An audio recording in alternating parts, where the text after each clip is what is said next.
Magandang araw po mga bayang karerista. Magbibigay na po tayo ng tip, giya para sa araw bukas, araw ng Miyerkules. Tara!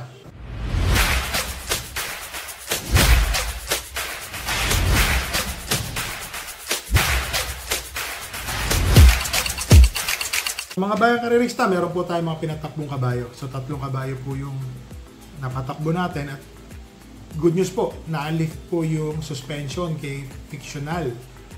So, barrier po siya tomorrow para makaabot po siya ng Sunday races po sa Philippine Horse Trainers Association po.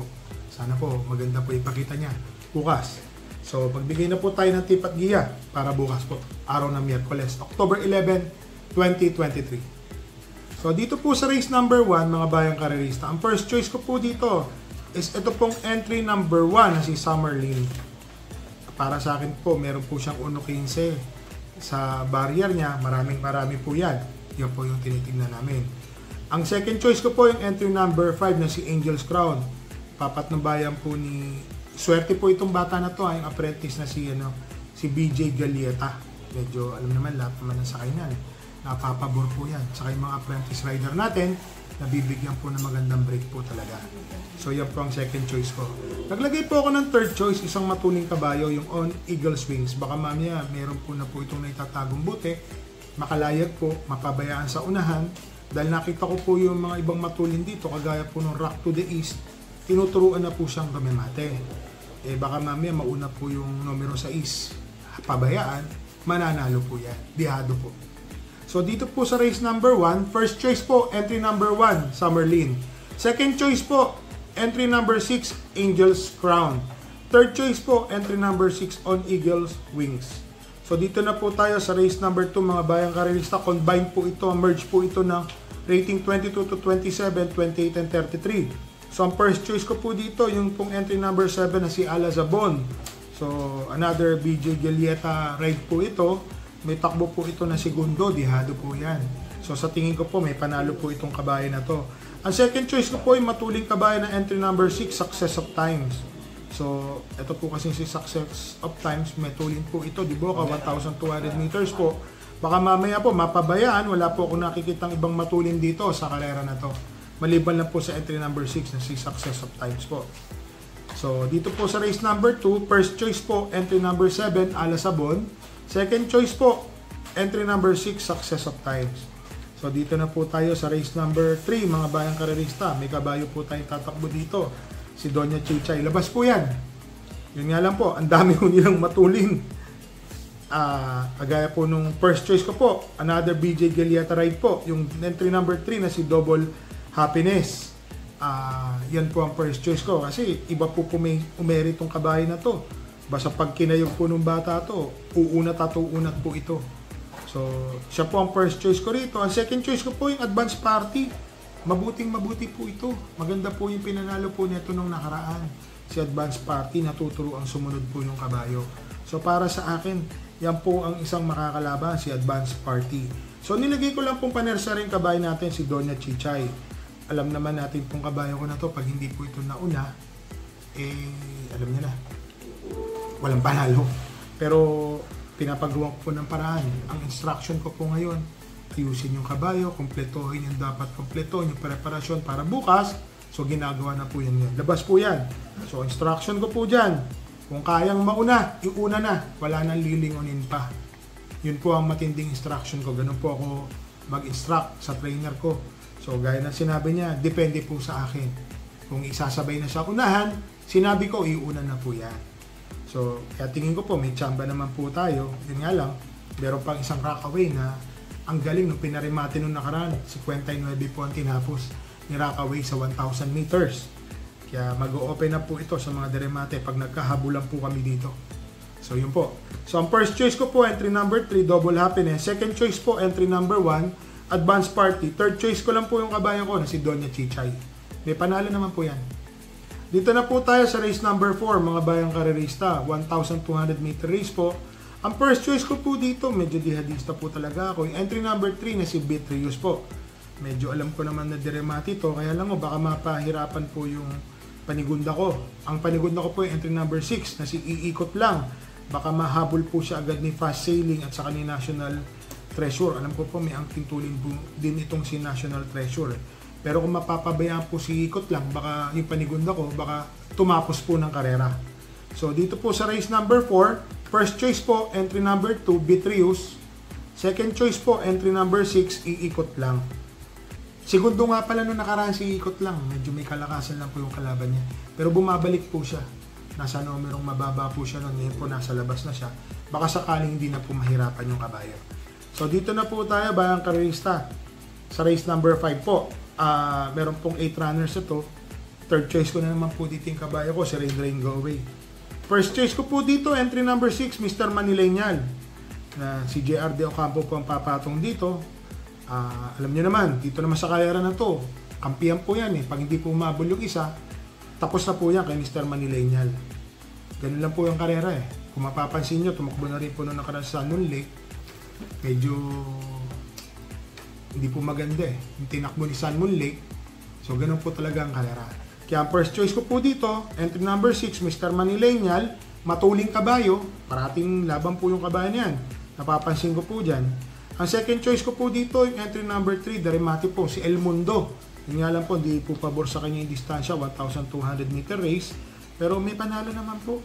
Tingin ko si El Mundo. Kasi sa 1,000 meters, isang minuto po ito eh. What more pa na nadagdagan ng 200, baka po makaremate po siya. Ang third choice ko po, si Rain Go Away. So, titignan po natin yung i-discard ni Rico. Nag-usap na po kami nung nakaraan tungkol sa kabayo ko. Ngayon po, magbabago po ng discard yan. Dahil baka wala pong humabol kay Mr. Manileñal, maobliga na po tayong humabol dyan. Dahil matulin naman to gumate mga bayang karerista. So, dito po sa race number 5, first choice po, entry number 6, Mr. Manileñal. Second choice po, entry number 3, El Mundo. Third choice ko lang po, si Rain Go Away, entry number 5. So, dito na po tayo sa race number 6, mga bayang karerista, 1,200 meter race. So, masyado po akong nagagalingan dito kay Southern Man. Kung naalala nyo po, tinip ko na po yung mga previous race kasi napapansin ko po, medyo may kainaman. Hanggang sa nanalo na po nung nakaraan, dihado pa. So, sa ngayon po, tingin ko, siya po yung isang horse to beat dito. Kung may makakalaban po si Southern Man, si Albider po. Ang ganda po ng tinapo sa barrier ni Albider. 1,200 meter race, maraming. Nandoon po si Fictional, segundo. Pero para sa akin po, nakapirmis lang po si Albider. So para sa akin, yan po yung makakalaban ni Southern Man. Kasi si Southern Man po, matuling kabayo, Toppler Story, matuling. Maghahabulan po yan dalawa. Manonood si Albider ng tercero, kwarto pwesto. So baka mapabor po sa kanya kay Albider ang karera. Siya po yung panigundo ko. So dito po sa race number 6, first choice po, entry number 6, Southern Man. Second choice po, entry number 4 na si Albider po. Albider. So dito na po tayo sa race number 7, mga bayang karerista. Ito po, takbo na po si Bonnie Avenue.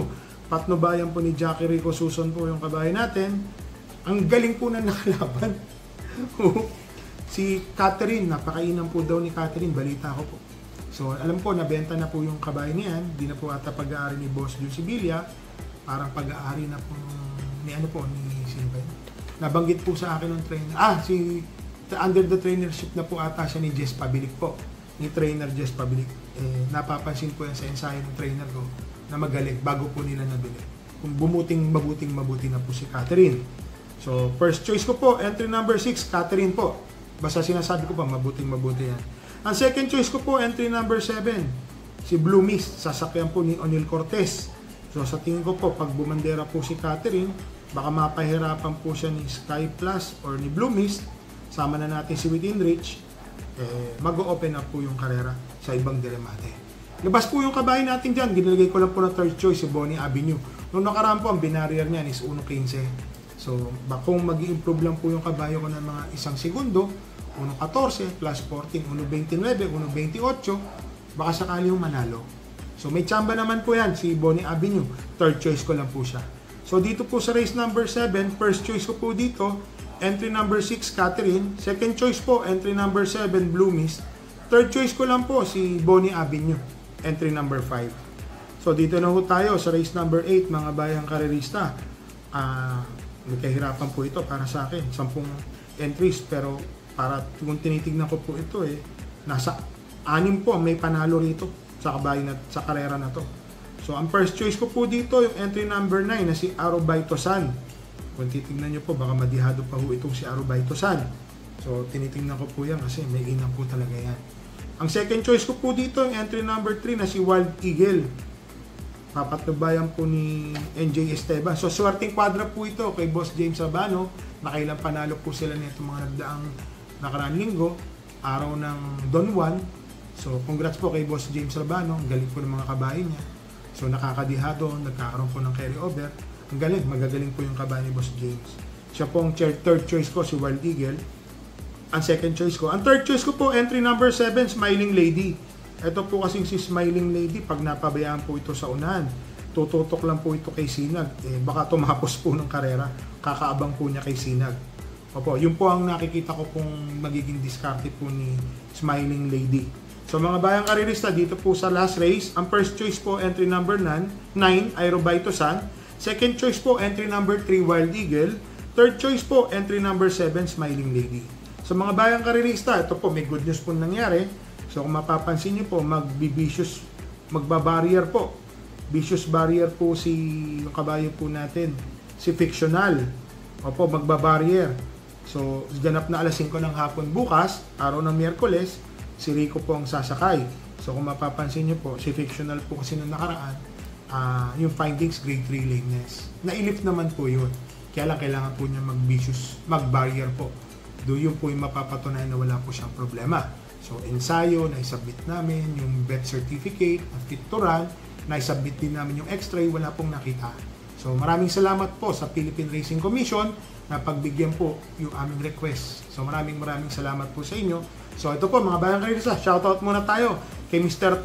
Tomang, Second Munsod, Olen Rock, Omeng Del Rosario, Manny Rocket, saka kay Paring Sherwin. So mga bayang karirista, stay safe po and happy racing. Isi lang po sa TEA. Good luck po.